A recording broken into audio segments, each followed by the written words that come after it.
अपने पूरे JEE preparation में नोट्स बनाना या ना बनाना एक बहुत बड़ा इंपैक्ट क्रिएट कर सकता है। शायद आपका सिलेक्शन इसके कारण रुक सकता है। और ये पॉइंट या टॉपिक जितना ज्यादा इंपॉर्टेंट जेई 2026 के लिए होगी, जिनके सामने उनका पूरा 2 साल है, उससे कई ज्यादा इंपॉर्टेंट 25 एस्पिरेंट्स के लिए होगी। क्योंकि इन 6 महीनों के दौरान जितने एस्पिरेंट्स का बैकलॉग बन चुका है, वो बैकलॉग को वन शॉट के थ्रू क्लियर करने का कोशिश करेंगे। और उन बैकलॉग को क्लियर करते समय अगर सिर्फ और सिर्फ नोट्स बनाने पर ही टाइम वेस्ट कर दिया, या अगर ऐसा किया कि बिल्कुल नोट्स बनाए ही नहीं, तो शायद हो सकता है कि पूरे 2 साल की प्रिपरेशन वेस्ट हो जाए। अपने पूरे जेई प्रिपरेशन के दौरान में नोट्स बनाने का सबसे ज्यादा इफेक्टिव तरीका कौन सा है, या सच में नोट्स बनाने भी चाहिए या नहीं, इसको डिस्कस करते हैं इस वीडियो के अंदर में। और मैं अपना एक्सपीरियंस भी बताऊंगा कि मैंने अपने टाइम पे किस तरीके से अपनी पूरी 11th वेस्ट की थी, बड़े बड़े नोट्स बनाकर, गलत तरीके से नोट्स बनाकर, और कैसे मैंने 12th में इफेक्टिवली नोट्स बनाकर अपने प्रिपरेशन को बूस्ट किया और फाइनली आईआईटी मद्रास क्रैक किया। बिल्कुल नोट्स ना बनाना, ये चीज मैं बिल्कुल प्रेफर नहीं करता, क्योंकि नोट्स एक ऐसी चीज है जो आपको एग्जाम से कुछ दिन पहले पूरा सिलेबस रिवाइज करा के दे रही होगी बहुत इफेक्टिवली। बेस्ट और इफेक्टिव नोट्स कैसे बनाने चाहिए, ये सिचुएशन टू सिचुएशन डिपेंड करता है। जब आप फाइनली जेई की एग्जाम लिखने जाओगे, तब अपने साथ आप सिर्फ और सिर्फ अपना दिमाग लेकर जाओगे, ना कि वो बड़े बड़े और मोटे मोटे आपके हाथों से बनाए हुए नोट्स। बट इसका ये मतलब भी बिल्कुल नहीं बनता कि आपको बिल्कुल नोट्स ही नहीं बनाने, क्योंकि इनऑर्गेनिक ऑर्गेनिक ऐसे सब्जेक्ट है जिसके अंदर में नोट्स आपका एक गेम चेंजिंग मोमेंट हो सकता है। सो नोट्स बनाने का एक करेक्ट वे भी होता है और एक इनकरेक्ट वे। यहाँ पर नोट्स बनाने का एक सही तरीका आपको 99% आईआईटी जैसी चीजें दिला सकता है, वही नोट्स बनाने का इनइफेक्टिव या गलत तरीके आपके हंड्रेड्स ऑफ आवर वेस्ट कर सकता है वो वैल्यूएबल प्रिपरेशन। तो सबसे पहले डिस्कस करते हैं नोट्स बनाने का गलत तरीका क्या होता है। मैं आपके सामने एक सिचुएशन रखता हूं, आप इससे रिलेट करने की कोशिश करना। आप लेक्चर में या क्लास में बैठे हो, टीचर कोई एक टॉपिक आपको पढ़ा रहा है, उसने उस प्रॉपर टॉपिक की, उस फॉर्मूले की पूरी डेरिवेशन की। अब उस डेरिवेशन को देखकर आपको समझ तो आ गया, 70-80% समझ गया, लेकिन आपको 100% नहीं पता। कुछ स्टेप में आपको कंफ्यूजन है कि ये स्टेप कहाँ से, लेकिन आपको ऐसे लगता है कि घर जाकर properly step by step derivation करूंगा तो मुझे सारी चीजें समझ में आ जाएगी। लेकिन आपको उस समय पे, उस प्रेजेंट टाइम पर वो फॉर्मूला क्लियर नहीं है कि उसकी डेरिवेशन 100% तरीके से हर एक स्टेप किस तरीके से, आपको थोड़ा ना थोड़ा कंफ्यूजन है। लेकिन उस समय पे आपका माइंडसेट ये होता है कि मुझे उस टीचर को डाउट पूछने की जगह या अपना दिमाग लगाकर उस चीजों को समझने की जगह पहले मैं नोट्स में लिख देता हूँ, उसके बाद घर जाकर आराम से समझूं। क्योंकि आपके दिमाग में हमेशा ये डर लगे रहता है कि अगर मैंने इसको अभी नोट्स में नहीं लिखा तो स्लाइड चेंज हो जाएगी और उसी के साथ में जो कंफ्यूजन था वो मेरा बाद में भी क्लियर नहीं होगा। इसलिए आप पहले नोट्स के ऊपर में फोकस करते हो और जो डाउट आपको रह गया, जो क्लास में ही सॉल्व हो जाना चाहिए था, उसे आप घर जाने के बाद सॉल्व करते हो। पहले one of the most ineffective तरीका होगा, क्योंकि मैंने अपनी पूरी 11th इसी के साथ में वेस्ट की है। उस समय पे किसी महानुभाव ने मुझे सजेशन दिया था कि टीचर जो भी ब्लैक बोर्ड पे लिखे सारी चीजें अपने नोट्स में बनाओ, क्योंकि जितने ज्यादा बेस्ट आपकी नोट्स होंगे उतनी ज्यादा आपकी परसेंटाइल होगी। तो टीचर जो भी डेफिनेशन बोर्ड्स पे लिखता, मैं उसे अपने नोट्स में उतार देता। जो भी फॉर्मूला डिराइव किया, पूरी की पूरी डेरिवेशन वैसी की वैसी उसमें लिख दी। भले वो डेरिवेशन समझ नहीं है, लेकिन घर जाकर समझेंगे। और घर जाकर वो इतनी मोटी मोटी बुक्स सिर्फ बंद करके रख दी जाती थी, ना उसकी रिवीजन होती थी, ना उसमें जो क्वेश्चन सॉल्व कर रखे उस क्वेश्चंस की रिवीजन होती थी। ये सबसे ज्यादा इनइफेक्टिव तरीका रहेगा। जब भी आप क्लास में बैठे हो, कोई टॉपिक को पढ़ रहे हो, तो सबसे पहले फोकस करो उस टॉपिक के अंडरस्टैंडिंग पे कि हर एक चीज आपको क्लियर हो रही है। क्योंकि आपको क्लास के बाद पीडीएफ नोट्स मिल ही जाएगी, जिस पीडीएफ नोट्स में सारी चीजें दे रखी होगी।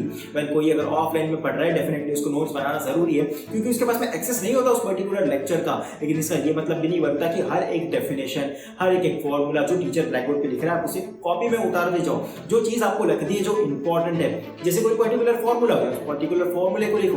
कोई एक ऐसा एक्सेप्शन टीचर ने बता दिया जो इंपॉर्टेंट है, उस एक्सेप्शन को आप बुक में लिखो। टीचर ने कोई एक इंपॉर्टेंट स्टेटमेंट बताया या एक शॉर्ट ट्रिक बताई जो टीचर ने ब्लैक बोर्ड पे नहीं लिखी, तो उसे नोट डाउन करने की कोशिश करो। ऐसी चीजें, इन शॉर्ट ऐसी चीजें आपको नोट्स में लिखनी है जो सामने जाकर आपका दिमाग प्रोसेस ना कर पाए या आपका दिमाग भूल जाए, ताकि आप बाद में जाकर एग्जाम के कुछ दिन पहले या रेगुलर बेसिस पे आप उसको एक प्रॉपर इंटरवल के बाद आप उसे बार बार रिवाइज करते रहे। सिर्फ ऐसी ही चीजें आपको नोट्स में लिखनी है, और जो भी पर्टिकुलर चीजें आपको पीडीएफ में प्रोवाइड की जाएगी उसे नोट्स में लिखने की कोई जरूरत नहीं। पहला बात है कि करेक्ट वे क्या होना चाहिए नोट्स बनाने का।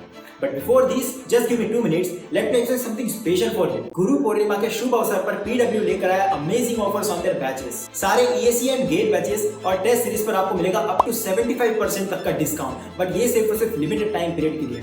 Late me introduce batches here. Shreshth EAC plus GATE 2027 batch, जिसका डिस्काउंटेड प्राइस है 18,600 rupees. Parakram 2.0 GATE 2025 batch B for English and Hinglish, जिसका डिस्काउंटेड प्राइस है 6,200 rupees. Vijay 2.0 GATE 2025 rank improvement batch B जिसका डिस्काउंटेड प्राइस है 4400 rupees. Shreshth Toronto GATE 2026 batch B जिसका discounted price है 8400 rupees.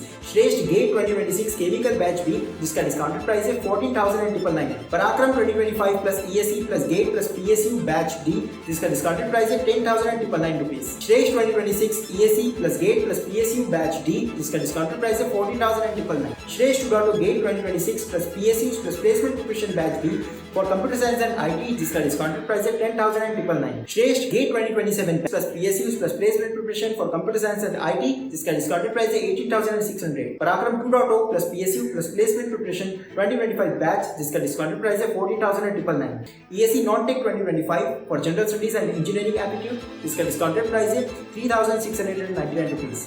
Gate test series 2025 जिसका discounted price है 800 rupees and ESE 2025 prelims online test series for paper 1 and paper 2 जिसका discounted price है 800 rupees. Now also experience infinite learning with the batch Infinity from PW offering GATE Khazana, PYQ books and much more. Let me introduce core features. Lecture planner and test planner has been uploaded in the batch notice section. Classes will be conducted from Monday to Friday. MCQs, MSQs and NAT's type of question aligned with GATE pattern. Live lecture by the best faculty of India. Topic wise practice sheets will be provided. Live discussion will be there for the practice sheet. The doubt engine will be there for solving student queries. Regular tests will be conducted. PYQs in quiz format will be provided with a video solution for relevant subjects. Question aligned with ESE and GATE pattern. पहले सारे ही batches को खरीदने के लिए आप मेरा coupon code use कर सकते हैं जो आपको नीचे स्क्रीन पे दिख रहा है। All the links are in the description. Make sure to check it out. तो अब टॉपिक के ऊपर में वापस आते हैं। जिस तरीके से इनएफेक्टिव मेथड नोट्स बनाने की आपके प्रिपरेशन ड्यून कर सकती है, आपकी प्रिपरेशन पूरी बर्बाद कर सकती है, उसी तरीके से अगर आप बेस्ट मेथड फॉलो करते हैं नोट्स बनाने की और प्रॉपर नोट्स बनाते हो स्पेशली इनऑर्गेनिक और ऑर्गेनिक के अंदर में, तो ये चीज आपके लिए गेम चेंजर हो सकती है, आपके स्कोर को एक्सट्रीम लेवल पे बूस्ट कर सकती है। क्योंकि इनऑर्गेनिक के क्वेश्चन सॉल्व करने में आपको 10 से 15 सेकंड लग रहे होते हैं जो आपका बहुत ज्यादा समय बचाते हैं। सबसे पहले तो जो आपके लॉजिकल सब्जेक्ट्स होते हैं जैसे फिजिक्स हो गया, मैथ्स हो गया, इसके अंदर में आपको ज्यादा नोट्स बनाने की जरूरत नहीं है। जितने आपकी नोट्स छोटी हो, जितने प्रिसाइज हो, उतने ज्यादा बेटर होते हैं। लेकिन वही जो इलॉजिकल सब्जेक्ट्स होते हैं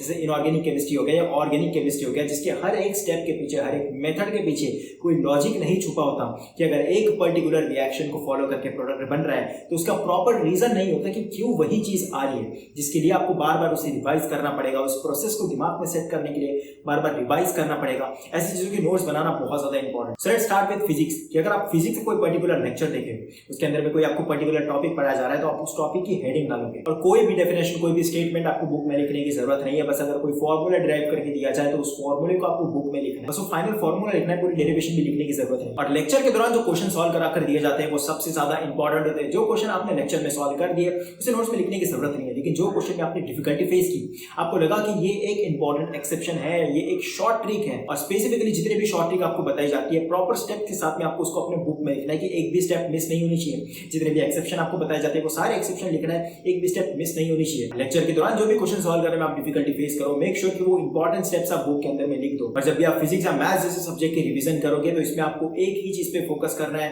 कि 90% रिवीजन क्वेश्चन के थ्रू होनी चाहिए और 10% थ्योरी के थ्रू। एक पॉइंट के बाद, ये 2026 एस्पिरेंट्स के लिए इंपॉर्टेंट है, एक टाइम के बाद आपकी फिजिक्स और मैथ्स की थ्योरी इररिलेवेंट हो जाएगी, वो रिवीजन में इतना ज्यादा कंट्रीब्यूट नहीं करेगी। वही आपको रिपीटेडली कुछ स्टेटमेंट्स और कुछ फॉर्मूले ही रिवाइज करने पड़ेंगे, इसलिए आपकी मैक्सिमम रिवीजन भी जो सॉल्व क्वेश्चन है उस पर्टिकुलर चैप्टर के सॉल्व क्वेश्चन वो प्रैक्टिस क्वेश्चन से ही होनी चाहिए, ना कि थ्योरी से। फिजिक्स और मैथ्स जैसे लॉजिकल सब्जेक्ट्स में नोट्स बनाए ना बनाए कोई ज्यादा फर्क नहीं पड़ता, लेकिन जब बात आती है ऑर्गेनिक की, इनऑर्गेनिक की, तो आपके लिए गेम चेंजर हो सकती है। जैसे कि मैंने आपको बताया ऑर्गेनिक इनऑर्गेनिक के क्वेश्चंस 10 से 15 सेकंड में सॉल्व हो रहे होते हैं। इसमें एक्यूरेसी मैटर नहीं करेगी कि सॉल्व करते दौरान कैलकुलेशन एरर हो गया। इनऑर्गेनिक केमिस्ट्री में कैलकुलेशन एरर नहीं होता, इसलिए इनऑर्गेनिक केमिस्ट्री सबसे ज्यादा इंपॉर्टेंट है आपके स्कोर को बूस्ट करने के लिए, एटलीस्ट मेंस में भी और एडवांस में भी। इनऑर्गेनिक केमिस्ट्री और ऑर्गेनिक केमिस्ट्री ऐसे सब्जेक्ट्स हैं जो आपका एग्जाम में सबसे ज्यादा समय बचा रही हो, और इसीलिए इनके प्रॉपर नोट्स बनाना बहुत बहुत इंपॉर्टेंट है।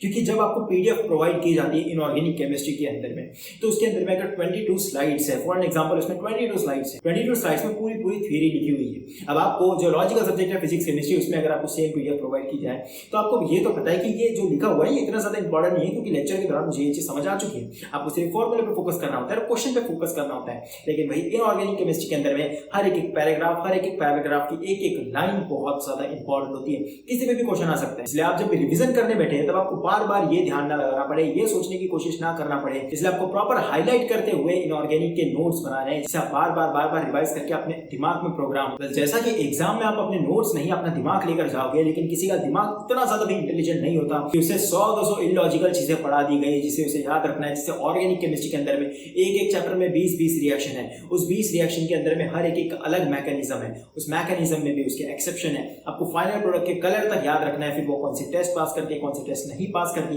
ये चीज एक साथ पढ़ के उसे दिमाग में रखना पॉसिबल नहीं होता, इसलिए उस प्रोसेस को बार बार प्रैक्टिस करके रिवाइज करके अपने दिमाग में प्रोग्राम करना होता है। इसलिए इनऑर्गेनिक और ऑर्गेनिक के लिए नोट्स बहुत ज्यादा इंपॉर्टेंट है। बहुत लोगों की ये प्रॉब्लम होती है कि हमसे ऑर्गेनिक के क्वेश्चन ही सॉल्व नहीं होते। उसका भी one of the major reason होता है कि नोट्स आपने प्रॉपर्ली नोट्स नहीं बनाए, आपने प्रॉपर्ली उसकी प्रैक्टिस नहीं की। ऑर्गेनिक के अंदर में 50-50% होगा, आपके नोट्स भी इफेक्टिव होने चाहिए और आपकी प्रैक्टिस भी इफेक्टिव होनी चाहिए। पर मेरे टाइम पे मैंने भी ये प्रॉब्लम फेस की थी कि मेरे से ऑर्गेनिक के क्वेश्चन ही सॉल्व नहीं होते थे। उसका सिंपल सा सोल्यूशन है कि आपको प्रॉपर्ली नोट्स बनाने हैं। जैसे कोई भी एक पर्टिकुलर चैप्टर के अंदर में अगर 20 से 25 रिएक्शन दे रखी है, तो आपको नोट्स के अंदर में उस प्रॉपर रिएक्शन का नाम डालना है, उसके नीचे उसका मैकेनिज्म लिखना है, उस मैकेनिज्म में जो एक्सेप्शन है वो एक्सेप्शन लिखना है, फाइनल प्रोडक्ट का क्या कलर होता है, कितने टेस्ट को पास करता है, ये सारी चीजें आपको लिखते जानी है। ऐसे 4 से 5 पेजेस के अंदर में पूरी 25 रिएक्शन आपकी आ जाएगी। उसके बाद में जब भी आप क्वेश्चन सॉल्व करने बैठो, आपके पास में प्रैक्टिस बुक होनी चाहिए। मैंने अपने टाइम में हिमांशु पांडे यूज की।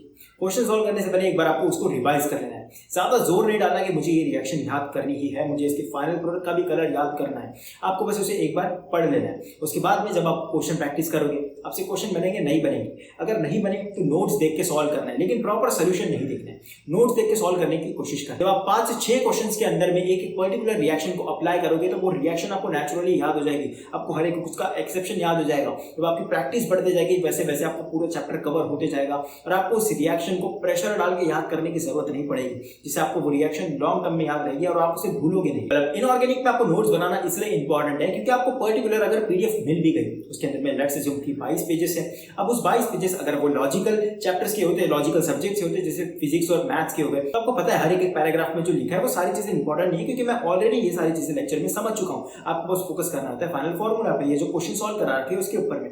लेकिन इनऑर्गेनिक में हर एक पर्टिकुलर पेज, उस पेज पे लिखा हुआ पैराग्राफ और उस पैराग्राफ की हर एक लाइन इंपॉर्टेंट है, पता नहीं किससे क्या क्वेश्चन आ जाए, इसलिए आपको हर एक चीज पढ़ना इंपॉर्टेंट है। और एग्जाम के एक हफ्ते पहले सारी पीडीएफ रिवाइज करना पॉसिबल नहीं है, इसलिए आपको प्रॉपर नोट्स बनाने पड़ेंगे कि इस पर्टिकुलर पैराग्राफ में ये लाइन इंपॉर्टेंट है, मुझे इस लाइन को नोट डाउन करके रखना है। इनऑर्गेनिक की नोट्स बनाने के बाद भी आपको ये याद रखना है कि आप उसे प्रॉपर इंटरवल ऑफ टाइम के बाद उसे प्रॉपरली आप रिवाइज करते जाओ, क्योंकि रिवीजन सबसे ज्यादा इंपॉर्टेंट होगी इनऑर्गेनिक की। बहुत सारे लोग करते ये है कि चैप्टर इजी है, ये सब्जेक्ट इजी है इनऑर्गेनिक, इसलिए अपन इसको लास्ट में करेंगे, लेकिन इनऑर्गेनिक लास्ट में करने वाली चीज नहीं। जितने ज्यादा टाइम और जितने ज्यादा समय के लिए आप उसे रिवाइज करोगे वो उतना ज्यादा आपके दिमाग में फिट होते जाएगा और एग्जाम में कंफ्यूजन का डर नहीं होगा। इसलिए इनऑर्गेनिक के नोट्स बनाना और उसे स्टडी करना जितने जल्दी स्टार्ट कर सको उतना ज्यादा बेटर है। So this was all about it, and make sure कि नोट्स इफेक्टिव बनाने, ज्यादा समय उसके ऊपर में वेस्ट नहीं करना, क्योंकि फाइनल आईआईटी के सिलेक्शन के लिए आपके क्वेश्चंस मैटर करेंगे, ना कि वो मोटे मोटे और बड़े बड़े note. This is Viraj from IIT Madras signing.